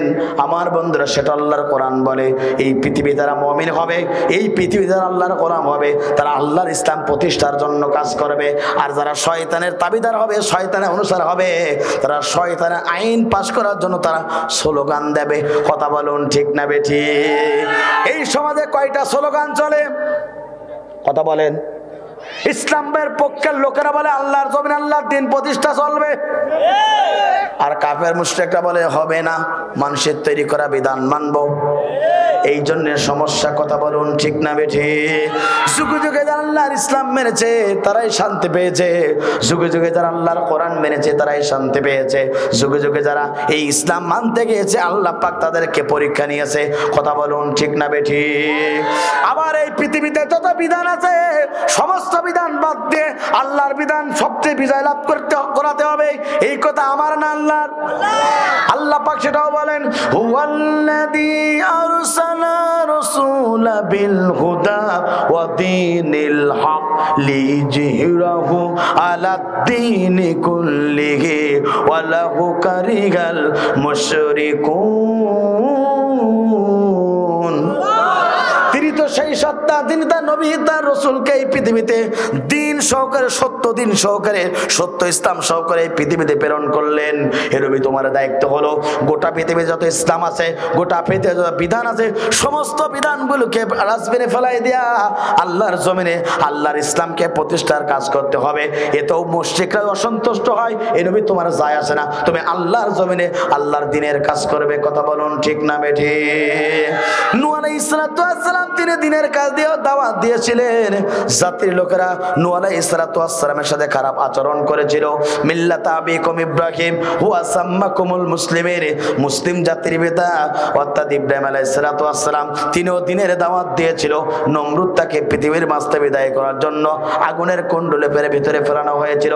আগুনের কুণ্ডুলির ভিতরে নমরুদ যখন মুসলিম জাতির পিতা ইব্রাহিমকে ফেলালো, সঙ্গে সঙ্গে জিবরাইল আলাইহিস সালাতু ওয়াস সালাম চলে আসলো।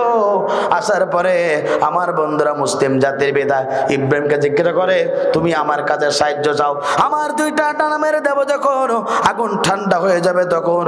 মুসলিম জাতির পিতা ইব্রাহিম আলাইহিস সালাতু ওয়াস সালাম সঙ্গে সঙ্গে বলেছিলেন, ও জিব্রাইল, তোমার কাছে আমি সাহায্য চাইবো না, আমার আল্লাহ কানা না, আমার আল্লাহ আমাকে দেখছেন। এই আগুনতে পুড়ে পুড়ে যদি আমার জীবনটা শেষ হয়ে যায়, আগুনতে পড়ে পড়ে যদি আমার জীবনটা কয়লা হয়ে যায়, আমি এক আল্লাহর জন্য প্রস্তুত গ্রহণ করিয়াছি, তবে তোমার কাছে আমি সাহায্য চাইব না। একবার জোরে জোরে বলুন আল্লাহু আকবার। আমার বন্ধুরা, মুসলিম জাতির পিতা ইব্রাহিম আলাইহিস সালাতু ওয়াস সালাম এই ইসলাম পালন করতে গিয়ে কেমন কষ্ট পেয়েছেন একটু লক্ষ্য করুন। এরপর কি হলো? আল্লাহ পাক খুশি হয়ে গেল, সঙ্গে সঙ্গে আসমান থেকে ঘোষণা আসলো, আগুনকে বলা হলো, আগুন খবরদার, তুমি আমার খলিল ইব্রাহিমের একটা পশম পর্যন্ত পোড়াতে পারবে না। আমার বন্ধুরা, আগুন আল্লাহর হুকুম পালন করলো, অর্থাৎ ইব্রাহিমের সাথে কোনো প্রকার খারাপ আচরণ করলো না, বেয়াদবি করলো না, একটা তাদের দেহের পর্যন্ত অর্থাৎ পশম পর্যন্ত পোড়ালো না। আমার বন্ধুরা লক্ষ্য করো, অর্থাৎ মুসলিম জাতির পিতা আগুনের কুণ্ডুলিপের ভিতরে খেলা করে, হঠাৎ করে নূহ আলাইহিস সালাম, হঠাৎ করে নমরুদ চলে আসলো আগুনের কাছে। আসার পরে আগুনকে বলে, ও আগুন, মনে হয় তোমার তেজ কমে গিয়েছে, তুমি কেন অর্থাৎ মুসলিম জাতির পিতা ইব্রাহিমের দেহটা পুড়িয়ে সারকার করে দাও না। সঙ্গে সঙ্গে আগুনের জবান খুলে গেল। আগুন বলল, নমরুদ, না না না, আমার তেজ কমে যায় নাই, আমি আল্লাহর হুকুম পালন করতেছি। বিশ্বাস যদি তোমার না হয়, তুমি মুসলিম জাতির পিতা ইব্রাহিমকে উঠিয়ে নাও, আর তুমি এই আগুনের ভিতরে আসো, 1 সেকেন্ডের ভিতরে তোমার শরীরটাকে জ্বালিয়ে আমি সারকার করে দেব। একবার জোরে জোরে বলুন আল্লাহু আকবার। আমার বন্ধুরা, মুসলিম জাতির পিতা ইব্রাহিম আলাইহিস সালাতু ওয়াস সালাম এই দিনের কাজ করতে গিয়ে আগুনতে পড়েছেন। এই পৃথিবীতে অর্থাৎ এই পৃথিবীতে মুসলিম জাতির পিতা ইব্রাহিম আলাইহিস সালাতু ওয়াস সালাম দিনের দাওয়াত দেওয়ার কারণে নমরুদ সহ্য করতে পারে নাই। আল্লাহ পাক সেই নমরুদকে ন্যাংলা বসা দিয়ে জুতা পিটা দিয়ে সাইজ করেছিল। আজ অনেক নমরুদ আছে না নাই? ভবিষ্যতেও জুতাও খাবে। কথা বলুন ঠিক না বেঠি? আমার বন্ধুরা, মুসা আলাইহিস সালাতু ওয়াস সালাম তিনিও দিনের দাওয়াত দিয়েছিল, অর্থাৎ ফেরাউন সহ্য করতে পারে নাই। কথা বলুন ঠিক না বেঠিক? মুসা আলাইহিস সালাতু ওয়াস সালাম দিনের দাওয়াত দিল, ফেরাউন সহ্য করতে পারলো না। অর্থাৎ মুসা আলাইহিস সালাতু জন্মগ্রহণ করার পরে ফেরাউনের রাজদরবারে বড় হয়েছিল। হঠাৎ করে একদিন আসিয়া আলাইহিস সালাতু ওয়াস সালাম কোলে নিল, আর মুসাকে বল, আর তার স্বামী অর্থাৎ নমরুদ অর্থাৎ তার স্বামী ফেরাউনকে বলল, ফেরাউন, মুসাকে একটু চুম্বন করো। চুম্বন করতে যাবে দেই বাম হাতের এক সর খেলো, পন পন করে ঘুরেছিল। কথা বলুন ঠিক না বেঠিক? আজ যারা ওই ফিরাউনের কায়দায় আজ যারা সুপার বুলু আটা লাগাবে, ভবিষ্যতে মুসার মতন থাপ্পড় খাবে। আল্লাহ আছে না নাই? আল্লাহর পাওয়ার কমে গেছে না? যারা তাহাজ্জুদের কাজ, যারা দিনের কাজ তাহাজ্জুদের সময় করবে, যারা ফিরাউনের অনুসারী তারা। কথা বলুন ঠিক না বেঠি? ফিরাউন বলেছিল, আমি ডিজিটাল নেতা, আমি স্মার্ট নেতা, আমার সামনে কাউকে দাঁড়াতে দেব না, আমি একাই খোদা। কথা বলুন ঠিক না বেঠি? আজও তাদের অনুসারী আছে না নাই? আমি একা, সামনে কাউকে দাঁড়াতে দেব না। কথা বলুন ঠিক না বেঠি? তাই নিজে পারে না, লোক দিয়ে মারে। কথা বলুন ঠিক না বেঠিক? ফিরাউন রাজদরবার থেকে ঘোষণা করতো, জাল্লাদদেরকে বলতো, অনুসারীদেরকে বলতো, দেখো আমার দেশে লাফাবে যারা, বিনা হিসাবে সাইজ করবা তাদের। আছে না না? খাপে খাপ মুনতাজের বাপ মিলি গেলে বুঝবেন কতটুকু লস আর কতটুকু লাভ। কিছু ওয়াজ হবে অ্যাঙ্গেলে, কিছু হবে প্যান্ডেলে, মগজ থাকলে বুঝে নিতে হবে, নাই তো বাড়ি বন্ধ যেতে পারবো না। কথা বলুন ঠিক না বেঠি? আমার বন্ধুরা, এইভাবে মুসা আলাইহিস সালাতু ওয়াস সালাম দিনের দাওয়াত দিয়েছিল, ফেরাউন সহ্য করতে পারে নাই। ফেরাউন চেয়েছিল এক এক ভাবে চালানোর জন্য।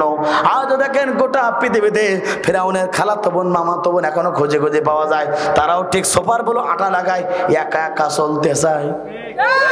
আমি কিন্তু বাংলাদেশের কথা বলছি না, এই দেশের কথা বলে মায়ের খাবো, আমি বাইরের কথা বলছি। কথা বলুন ঠিক না বেঠিক? আমার বন্ধুরা, আপনার আমার নবী, বিশ্ব নবী, আখেরি জামানার নবী, তিনিও দিনের দাওয়াত দিয়েছিল। আমার বন্ধুরা, আবু জেহেল, উতবা সাহেবরা সহ্য করতে পারে নাই। বিশ্বনবীকে মারার জন্য কাবার চত্বরে বিশ্বনবীর গলায় ফাঁস দিয়েছিল। বিশ্বনবী সিজদায় পড়েছিল, নাড়ি বুড়ি পর্যন্ত চাপিয়ে দিয়েছিল। আমার বন্ধুরা, সেই নবীর ইসলাম গোটা পৃথিবীতে প্রতিষ্ঠা হয়ে গেল। আর আল্লাহ রাব্বুল আমিন সে আবু জেহেলের বাড়ি পর্যন্ত ইন্টারন্যাশনাল টয়লেট বাড়ি বানিয়ে দিল। আজ তারা ওই অনুসারী হবে, তাদের ভবিষ্যতে বাড়ি পর্যন্ত টয়লেট বাড়ে আল্লাহ পাক চাইলে বানাই দিতে পারে। কথা বলুন ঠিক না বেঠিক? আল্লামা ওয়ারাসাতুল আম্বিয়া, সেই নবীর অনুসারীরা আজ আমরা যখন ইসলামের দাওয়াত দেয়, এই সমাজে মুসার অনুসারী যখন থাকে, এই সমাজে নমরুদ অনুসারী আছে, ফিরাউনের অনুসারী আছে, আবু জাহলের অনুসারী আছে, ইসলাম সহ্য করতে পারে না, কেটে ছেড়ে বাধ্য বাঁধানোর চেষ্টা করে। আছে না নাই? আছে না নাই? তাই বলে কি ইসলাম থেকে সরে যাব?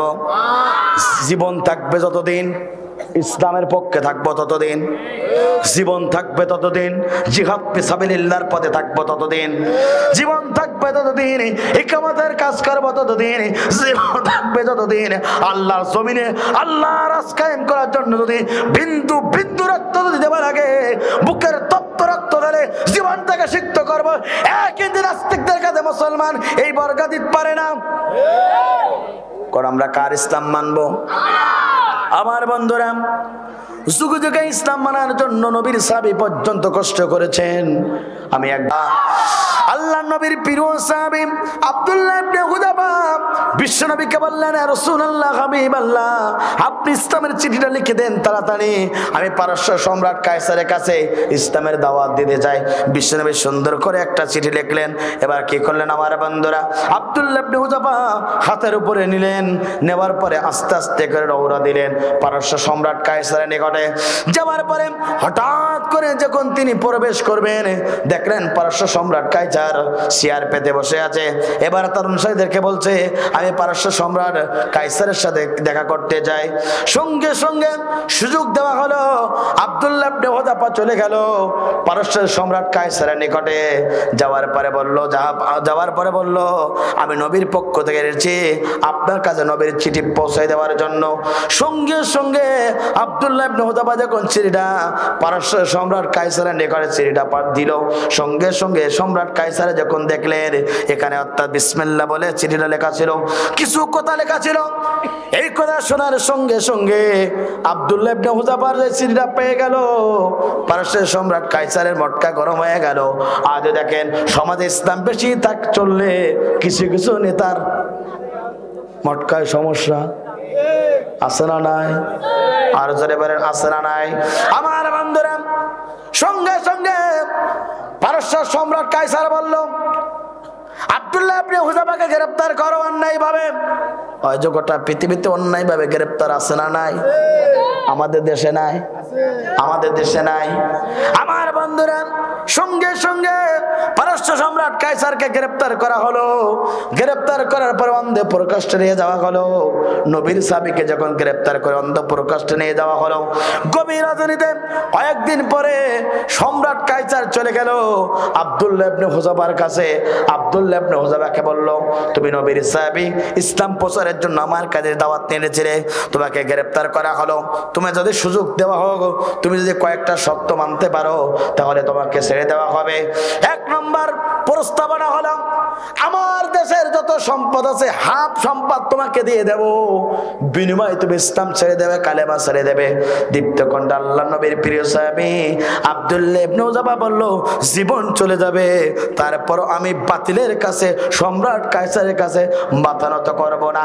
একবার জোরে জোরে বলুন আল্লাহু আকবার। তারা কিভাবে ইসলাম মেনেছিল আমার বন্ধুরা একটু লক্ষ্য করুন, আমার বন্ধুরা একটু লক্ষ্য করুন। এরপর কি হলো? আমার বন্ধুরা একটু লক্ষ্য করুন, এরপর কি হলো? আমার বন্ধুরা এরপরে মাথা নত করে না। কিছুদিন চলে গেল, সম্রাট কাইসার আবার আব্দুল্লাহ ইবনে উতবাকে বলা হলো, আমার যে ক্ষমতা আছে এই ক্ষমতার অর্ধেক তোমাকে দেওয়া হবে, যত বড় বড় মন্ত্রী পরিষদ আছে তোমাকে হাত দেওয়া হবে। ও আব্দুল্লাহ ইবনে হুযাফা, বিনিময়ে তুমি ইসলাম ছেড়ে দাও, কালেমা ছেড়ে দাও। আল্লাহর নবীর প্রিয় সাহাবী আব্দুল্লাহ ইবনে হুযাফা বলল, আমার জীবন চলে যাবে, আমার রক্ত দেব, তোমাদের কাছে আমার মাথা নত হবে না। একবার জোরে জোরে বলুন আল্লাহু আকবার। কোরআনের পাখি গোটা পৃথিবী জুড়ে 50টা বছর ধরে কোরআনের তাফসীর করলো, কাবা ঘরে 3 দিনের ইতিকাফ করার সুযোগ পেল, 2 রাকাত নামাজ পড়ার সুযোগ পেল, যার কণ্ঠে কোরআনের তাফসীর শুনে অসংখ্য ইহুদি ও নাস্তিকরা কালেমা পড়ে মুসলমান হলো, যার জন্য অসংখ্য যুবকেরা জীবন দিল, যার জন্য এখনো পর্যন্ত মুরব্বীরা যায় না মাঝে বসে বসে কাঁদে, যার আলোচনা করে, যার আলোচনা নোট করে আমাদের মতন ইয়াং বক্তারা নোট করে কোরআনের কথা বলে, আফসোস থাকে, দুঃখ লাগে। এই কোরআনের কথা বলার কারণে জালিমের জুলুমের শিকার হয়ে 13টা বছর ধরে অন্ধ প্রকার জীবন যাপন করেছিল, অফার দেওয়া হয়েছিল, আপনি গাড়ি চান গাড়ি দেওয়া হবে, বাড়ি চান বাড়ি দেওয়া হবে, ক্ষমতা চান ক্ষমতা দেওয়া হবে, মন্ত্রী পরিষদ চান মন্ত্রী পরিষদ দেওয়া হবে। দীপ্ত কণ্ঠে কোরআনের পাখি বলেছিল, না না না, দুনিয়ার কোনো সম্পদ, দুনিয়ার কোনো গাড়ি দুনিয়ার কোনো আমি কিছুই চাই না, আমি আল্লাহর পক্ষ থেকে এনেছি, আল্লাহর কাছে ফিরে যাব, তবে তোমাদের কাছে আমি মাথা নত করব না। একবার জোরে জোরে বলুন আল্লাহু আকবার। আমার বন্ধুরা, আল্লাহ নবীর প্রিয় সাহাবী আব্দুল্লাহ ইবনে হুযাফা মাথা নত করে না। 3 নম্বর প্রস্তাবনা হলো, আমার দেশের সবচেয়ে সুন্দরী মেয়ের সাথে তোমার বিবাহ দেওয়া হবে, তুমি প্রস্তাব গ্রহণ করো কিনা বলে দাও। আব্দুল্লাহ ইবনে হুযাফা বলল, না না না, আমি সম্পদ চাই না, ক্ষমতা চাই না, নারীও চাই না, গাড়িও চাই না, বাড়িও চাই না। হঠাৎ করে সম্রাট কাইসার চিন্তায় পড়ে গেল, এত অফার দিলাম কিন্তু আব্দুল্লাহ ইবনে হুযাফা সে মাথা নত করে না। হঠাৎ করে একদিন সকালবেলা আব্দুল্লাহ ইবনে হুযাফাকে বলা হলো, আব্দুল্লাহ ইবনে হুযাফা তুমি শুনে রাখো, আব্দুল্লাহ ইবনে হুযাফা তুমি মাথা নত করো, তোমাকে ছেড়ে দেওয়া হবে। দীপ্ত কণ্ঠে বলেছিল, না না না, আমি মাথা নত করব না, আমি আল্লাহর গোলাম, এক আল্লাহর কাছে মাথা নত করব। একবার জোরে জোরে বলুন আল্লাহু আকবার। আমার বন্ধুদের পর কি হলো? আল্লাহর নবীর প্রিয় সাহাবী আব্দুল্লাহ ইবনে হুযাফা মাথা নত করে না। হঠাৎ করে রাত গভীর হয়ে গেল, চিন্তায় পড়ে গেল সম্রাট কাইসার। এবার চিন্তা করলো যে কোনো ভাবে আব্দুল্লাহ ইবনে হুযাফাকে মাথা নত করাতে হবে। সকাল হয়ে যাবার পরে সম্রাট কাইসার আব্দুল্লাহ ইবনে হুযাফাকে বলল, আব্দুল্লাহ ইবনে হুযাফা, তুমি যদি আমার কপালে চুম্বন করতে পারো, ওই জেলখানাতে 1000 মুসলমানদেরকে গ্রেফতার করে রাখা হয়েছে। ও আব্দুল্লাহ ইবনে হুযাফা, একটা চুম্বন করবে যখন 1000 জন মুক্তি পেয়ে যাবে তখন। এবার চিন্তায় পড়ে গেল আব্দুল্লাহ ইবনে হুযাফা, বলল, নেতাজি ঠিক আছে, এই কাজটা করলে কি 1000 জন মুক্তি পেয়ে যাবে? বলল, জি পেয়ে যাবে। এবার সঙ্গে সঙ্গে নবীর সাহাবী আব্দুল্লাহ ইবনে হুযাফা সম্রাট কাইসারের একটা চুম্বন দিয়ে দিল, 1000 জন ইসলামের জন্য মুক্তি পেয়ে গেল। একবার জোরে জোরে বলুন আল্লাহু আকবার। রেজির করে লা ইলাহা ইল্লাল্লাহ।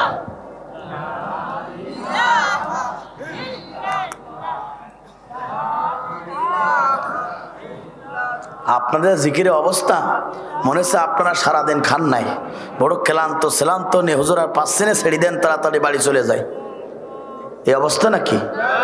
তো এই অবস্থায় প্যারালাইসিস হচ্ছে মনে হয়। এই অবস্থায় ইহুদি নাস্তিকরা দেখলে মনে করে মুসলমান ঘুমিয়ে গেছে, তাড়াতাড়ি দাফন করার ব্যবস্থা গ্রহণ করো। ঘুমানোর দায়িত্ব তো আমার। আজকে দিনের 3য়তম মাহফিল, গতকাল মাহফিল বন্ধ ছিল, বৃষ্টির কারণে দিনে করতে হলো। শ্বশুর মোটে ডেট নেই, বলো জামাই না দিলে হবেই না। এখন কি করব? শ্বশুর যখন আবদার করেছে, যেভাবে হোক কেটে সেটে, মনে করেন যে আমার প্রোগ্রাম ছিল কাশেমপুরে, এমপি অর্থাৎ ইয়াকুব সাহেব আমার পিছনে, মানে আমার পাশে বসে আলোচনা শুনলো। এমপি সাহেবকে তুলে দিয়ে তাড়াতাড়ি শ্বশুরকে রক্ষা করার জন্য চলে আসলাম। এখন এসে যদি আপনাদের জিকিরের অবস্থা এই হয়, জামাই তো মাঠে মারা যাবে। কথা বলুন ঠিক না বে ঠিক? যে লা ইলাহা ইল্লাল্লাহ, লা ইলাহা ইল্লাল্লাহ। সুবহানাল্লাহ আলহামদুলিল্লাহ লা ইলাহা ইল্লাল্লাহ। কোথায় হবে মরণ আমার, কোথায় হবে দাফন রে, কোথায় হবে মরণ আমার, কোথায় হবে দাফন রে, কে করিবে গোসল আমার, কে পরাবে কাফন রে। কথা বলুন ঠিক না বেটি? কোথায় হবে মরণ আমার, কোথায় হবে দাফন রে, কে করাবে গোসল আমার, কে পরাবে কাফন রে, কে করাবে গোসল আমার, কে পরাবে কাফন রে। ও প্রাণ পাখিটা উইরা গেলে থাকবে শূন্য দেহ, ওই কবরে থাকতে হবে, যাইবে না রেখে গো।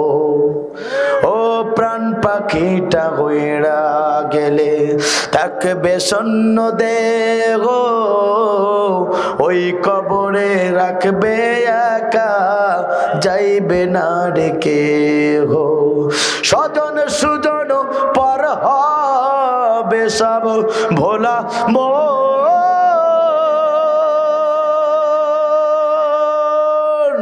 স্বজন সুজন পর হবে সব ছিল যারা আপন রে, কে করাবে গোসল আমার, কে পরাবে কাফন রে। কোথায় হবে মরণ আমার, কোথায় হবে দাফন রে, কে করাবে গোসল আমার, কে পরাবে কাফন রে। কথা বলুন ঠিক না বেটি? আপনার বাবা চলে গেছে, আপনার মা চলে গেছে, আপনার দাদা চলে গেছে, আপনার দাদি চলে গেছে, আপনার নানা চলে গেছে, আপনার নানি চলে গেছে। সিরিয়াল আপনার আবার যেদিন আজরাইল আলাইহিস সালাম মসজিদ থেকে এলান চলে আসবে, আজরাইল আলাইহিস সালাম চলে আসবে, একটা হানা দেবে, পৃথিবীর মাঝ থেকে গাড়ি বাড়ি ধন সম্পদ অট্টালিকা দুনিয়ার ক্ষমতা রাজ সব কিছু ধরে আপনাকে আমাকে ওই আম বাগানে নিচে, বাঁশ বাগানে নিচে, কাঁঠাল বাগানে নিচে একা একা থাকতে হবে, যে কবরে বালিশ নাই, যে কবরে লাইট নাই, যে ক্যারিয়ার কন্ডিশন নাই। কথা বলুন ঠিক না বেঠে?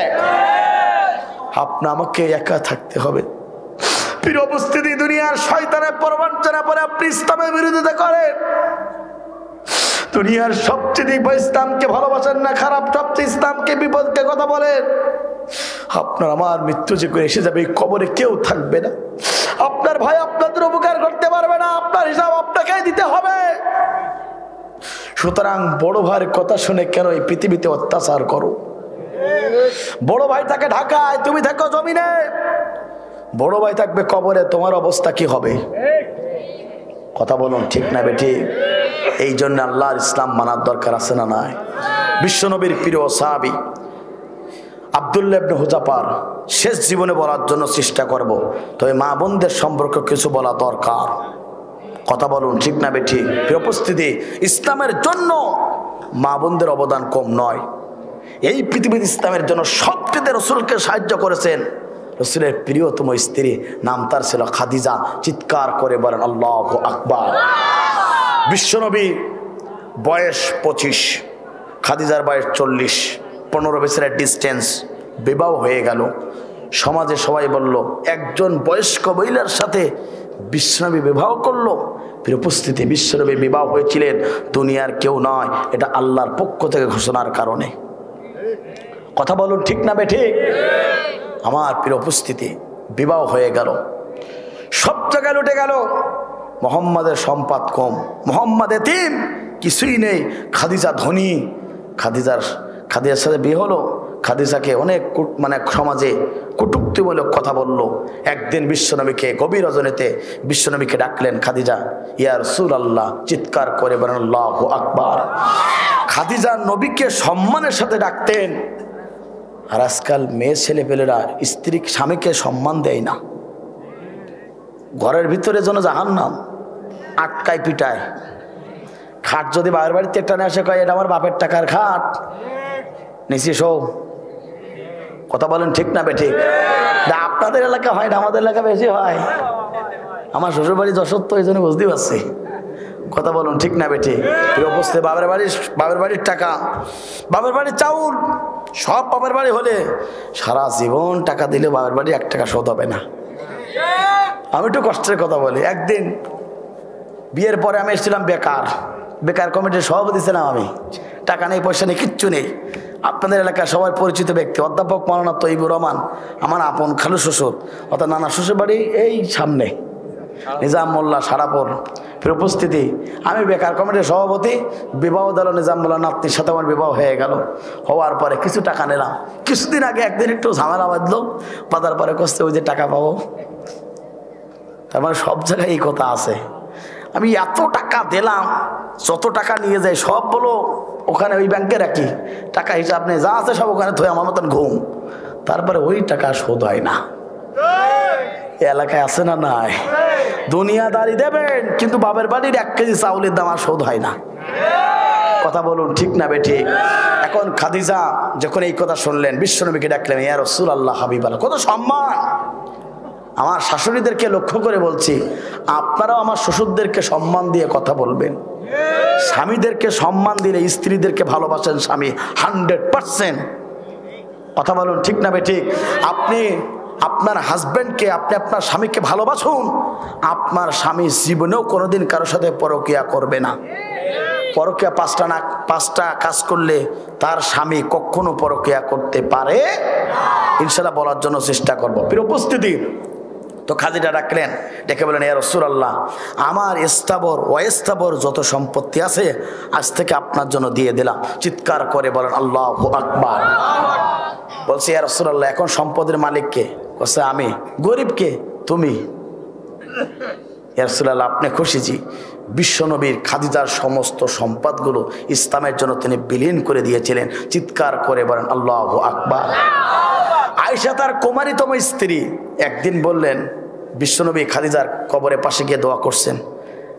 আয়েশার খুব রাগ হচ্ছে, ইয়া রাসূলুল্লাহ, আমি আপনার কুমারীতম স্ত্রী, আমার পছন্দ হয় না।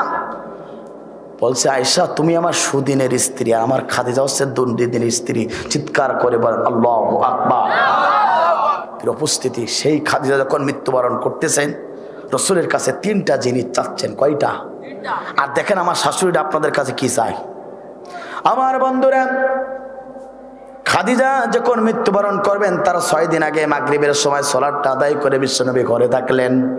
খাদিজা চলে গেলেন বিশ্বনবীর কাছে, ইয়া রাসূলুল্লাহ, ইয়া হাবিবাল্লাহ, মনে হয় জীবনের আর কোনোদিন বাঁচতে পারবো না, মনে হয় যে কোনো মুহূর্তে আমার ইন্তেকাল হতে পারে। ইয়া রাসূলুল্লাহ, হাবিবাল্লাহ, জীবনে আমি খাদিজা আপনার কাছে কোনো আবদার করি নাই, কিছুই চাই নাই, তবে আজকে মাগরিবের সালাতের পরে আমি আপনার কাছে কয়েকটা জিনিস চাইবো, আপনি দেবেন কিনা জানিয়ে দিন। আল্লাহর নবী সঙ্গে সঙ্গে খাদিজার হাতটা ধরলেন আর বললেন, খাদিজা তুমি শুনে রাখো, তুমি আমার দুর্দিনের স্ত্রী, আমার যখন কেউ ছিল না তুমি ছিলে আমার পাশে।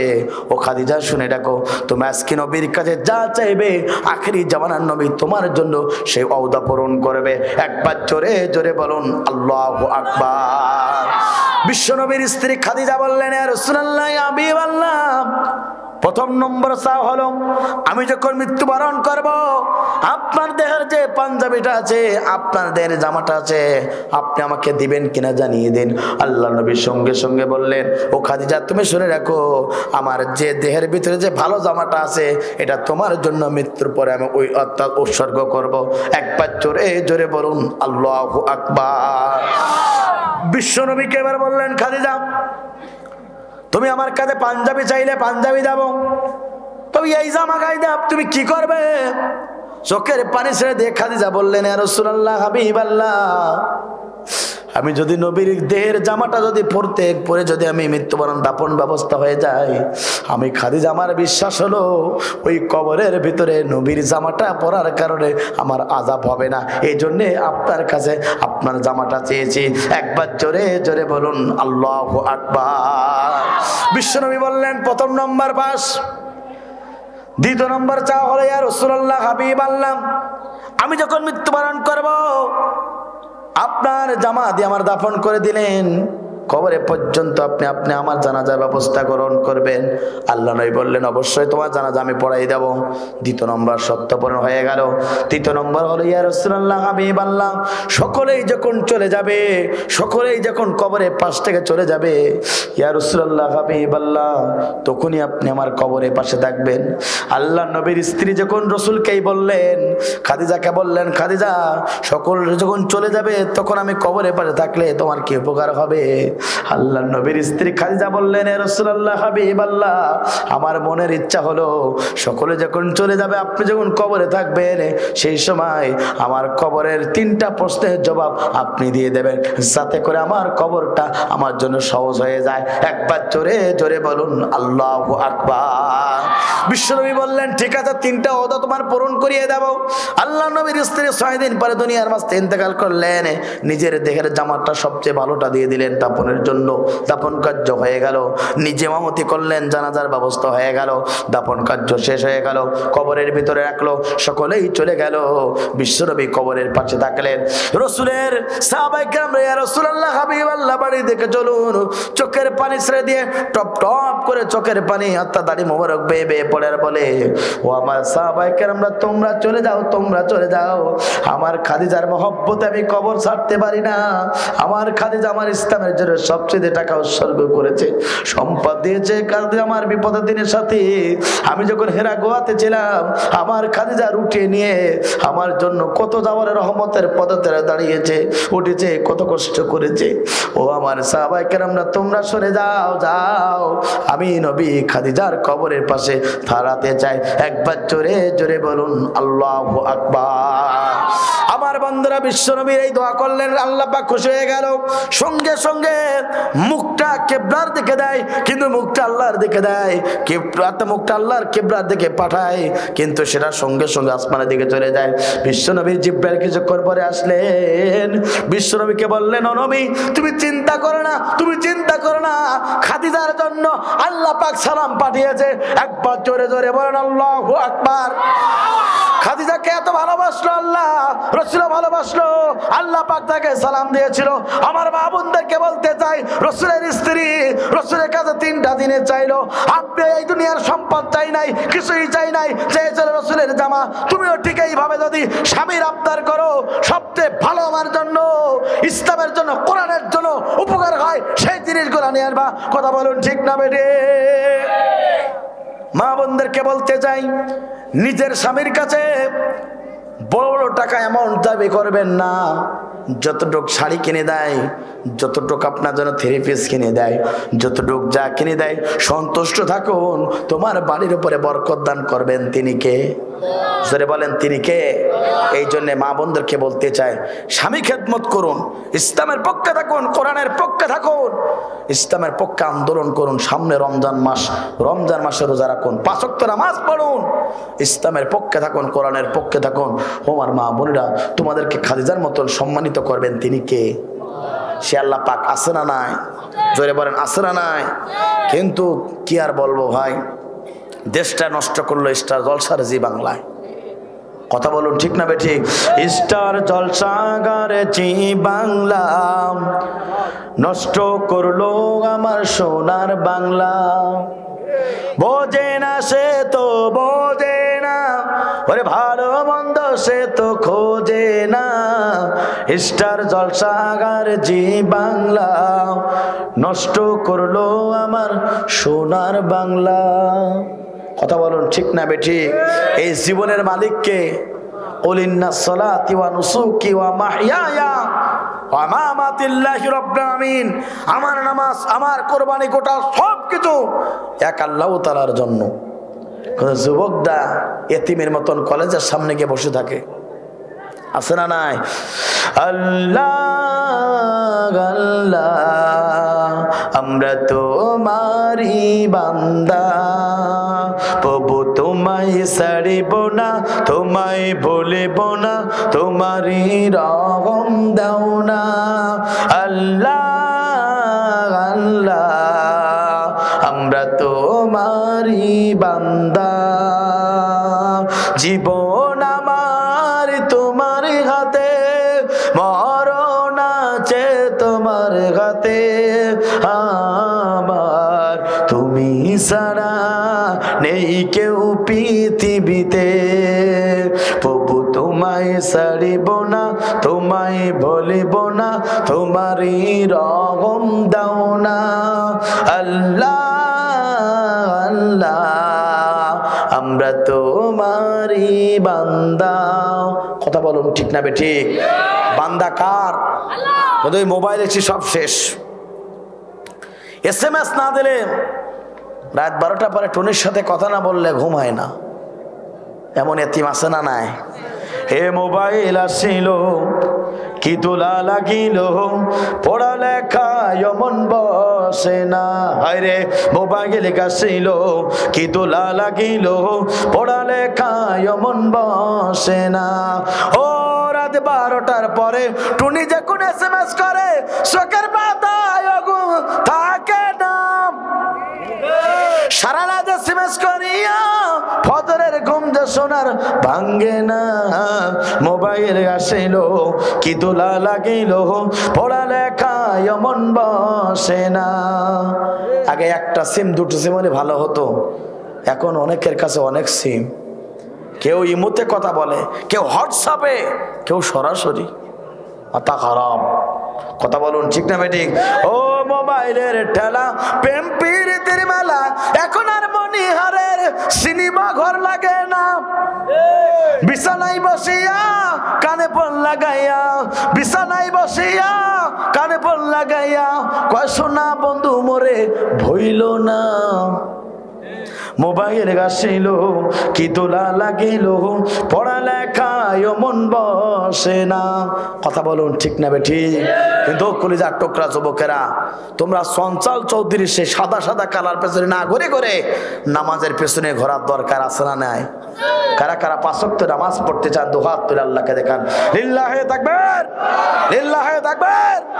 তুমি বন্ধু নামাজ পড়ো না, পড়লে ক্ষতি কি? নামাজে জান্নাতের চাবি ভুইলা গেছো কি? তুমি বন্ধু নামাজ পড়ো না, পড়লে ক্ষতি কি? নামাজে জান্নাতের চাবি ভুইলা গেছো কি? কোনটা সাদা কোনটা কালা মরলে তুমি বুঝবে ভালা। কোনটা সাদা কোনটা কালা মরলে তুমি বুঝবে ভালা। কাল হাসরে আল্লাহ ছাড়া কেউ তো থাকবে না, কাল হাসরে নবী ছাড়া কেউ তো থাকবে না। তুমি বন্ধু নামাজ পড়ো না, পড়লে ক্ষতি কি? নামাজে জান্নাতের চাবি ভুইলা গেছো কি? কথা বলুন ঠিক না বেঠি? সুতরাং নামাজ পড়ার দরকার আছে না নাই? জোরে বলেন আছে না নাই? দুনিয়ার সমস্ত খারাপ কাজ থেকে আপনাকে আমাকে ভালো করতে পারে যে আমল, সেটা হচ্ছে নামাজ। কথা বলুন ঠিক না বেঠিক? কাফের এবং মুসলমানের ভিতরে পার্থক্য আছে নামাজ। যার নামাজ ঠিক তার সব ঠিক, যার নামাজ নেই তার কিছুই নেই। কথা বলুন ঠিক না বেঠিক? অনেকে বলে হুজুর নামাজ না পড়লে কি হবে, আমার ঈমান ঠিক আছে। ওরে শয়তান। কথা বলুন ঠিক না বেঠিক? আমার বন্ধুরা বেশি আলোচনা করব না। বিশ্বনবীর প্রিয় সাহাবী আব্দুল্লাহ ইবনে হুযাফাকে এবার কি করা হলো? মাথা নত করে না, ইসলামও ছাড়ে না। হঠাৎ করে আল্লাহ নবীর প্রিয় সাহাবী আব্দুল্লাহ ইবনে হুযাফাকে এবার গাছের সাথে লটকানো হলো, বাঁধা হলো। এবার বড় বড় ডেক গরম করা হলো, তেলের ডেক। বিশ্বনবীর প্রিয় সাহাবী আব্দুল্লাহ ইবনে হুযাফার দুজন বন্ধুকে গ্রেফতার করা হলো। বড় তেল গরম করে আব্দুল্লাহ ইবনে হুযাফার একজন বন্ধুকে তেলের ভিতরে ছেড়ে দেওয়া হলো। আল্লাহ নবীর প্রিয় সাহাবী আব্দুল্লাহ ইবনে হুযাফার সম্মুখে যখন বন্ধুকে তেলের ভিতরে দেওয়া হলো, পুরি যেমন ফেপে যায়, জীবনটা ঝলসে গেল। আল্লাহ নবীর প্রিয় সাহাবী আল্লাহ নবীর প্রিয় সাহাবী আব্দুল্লাহ ইবনে হুযাফা তিনি ইসলাম ছাড়ে না। কিছুক্ষণ পরে আমার বন্ধুরা লক্ষ্য করুন, আল্লাহ নবীর প্রিয় সাহাবী চোখের পানি ছেড়ে দিয়ে কাঁদা শুরু হয়ে গেল। এবার তার দ্বিতীয় নম্বর বন্ধুকে সেখানে ফেলাই দেওয়া হলো তেলের ভিতরে। তার পর্যন্ত জীবনটা ঝলসে গেল। এবার চোখের পানি ছেড়ে দিয়ে আব্দুল্লাহ ইবনে হুযাফা কাঁদে। এবার সঙ্গে সঙ্গে চলে গেল রাজদরবারে। নেতাকে বলে, সম্রাট কাইসারকে বলে, মৃত্যুর ভয়ে আব্দুল্লাহ ইবনে হুযাফা হুজাফা মনে হয় ঈমান পরিত্যাগ করবে। এবার আব্দুল্লাহ ইবনে হুযাফার কাছে চলে আসলো সম্রাট কাইসার, এসে বলল আব্দুল্লাহ ইবনে হুযাফা তুমি ইসলাম ছেড়ে দাও, কালেমা ছেড়ে দাও। সঙ্গে সঙ্গে বলল না না না, আমি ইসলাম ছাড়বো না, কালেমা ছাড়বো না। আমার বন্ধুরা চলে যায় এই জন্য আমি কাঁদি না। আমার মন বলে আমার যদি এইভাবে মৃত্যুবরণ করাতে পারো আমি অতি তাড়াতাড়ি আল্লাহর জান্নাতে প্রবেশ করব। চিৎকার করে বলেন আল্লাহু আকবার। আল্লাহ নবীর প্রিয় সাহাবী ইসলাম ছাড়ে না, কালেমা ছাড়ে না। এবার কি করা হলো, জাল্লাদকে বলা হলো জাল্লাদ বড় বড় তীর নাও। বড় তীর নেওয়া হলো। আব্দুল্লাহ ইবনে হুযাফাকে পায়ের দিকে লক্ষ্য করে একটা তীর মেরে দিল, পায়ের পাশে চলে গেল। আব্দুল্লাহ ইবনে হুযাফা ইসলাম ছাড়ে না, দ্বিতীয় আরেকটা তীর দিল কিন্তু ইসলাম ছাড়ে না। তৃতীয় নম্বর তীর যখন মারি দিল তার বুকের উপরে, হত্যার সঙ্গে সঙ্গে দুনিয়ার মাঝ থেকে তিনি বিদায় গ্রহণ করে দিলেন। আমার বন্ধুরা লক্ষ্য করুন, আব্দুল্লাহ ইবনে হুযাফা দুনিয়ার মাঝ থেকে বিদায় গ্রহণ করেন কিন্তু ওই সম্রাট কায়সারের কাছে তিনি মাথা নত করেন নাই। একবার জোরে জোরে বলুন আল্লাহু আকবার। আমার বন্ধুরা এই সংবাদটা শুনেছিলেন পৃথিবীর দ্বিতীয় খলিফা হযরত ওমর রাদিয়াল্লাহু তাআলা আনহু।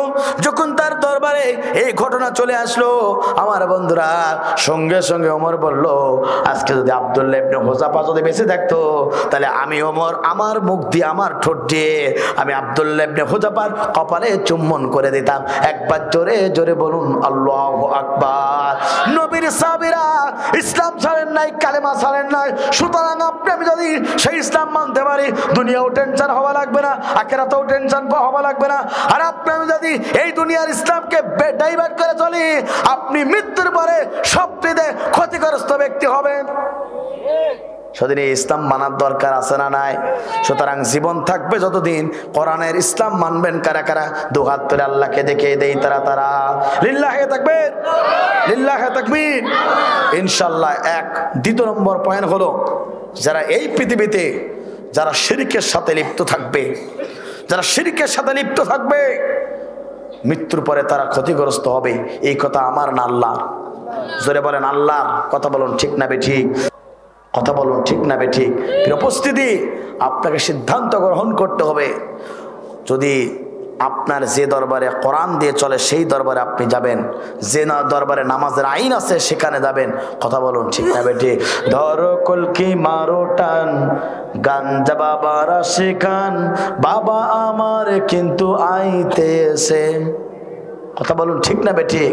এইভাবে কোনো দরবারে কেউ যেতে পারবে না। সুতরাং আল্লাহর সাথে বড় শিরক হলো আল্লাহর জমিনে আল্লাহর আইন বাদ দিয়ে মানুষের তৈরি করা আইন মানা।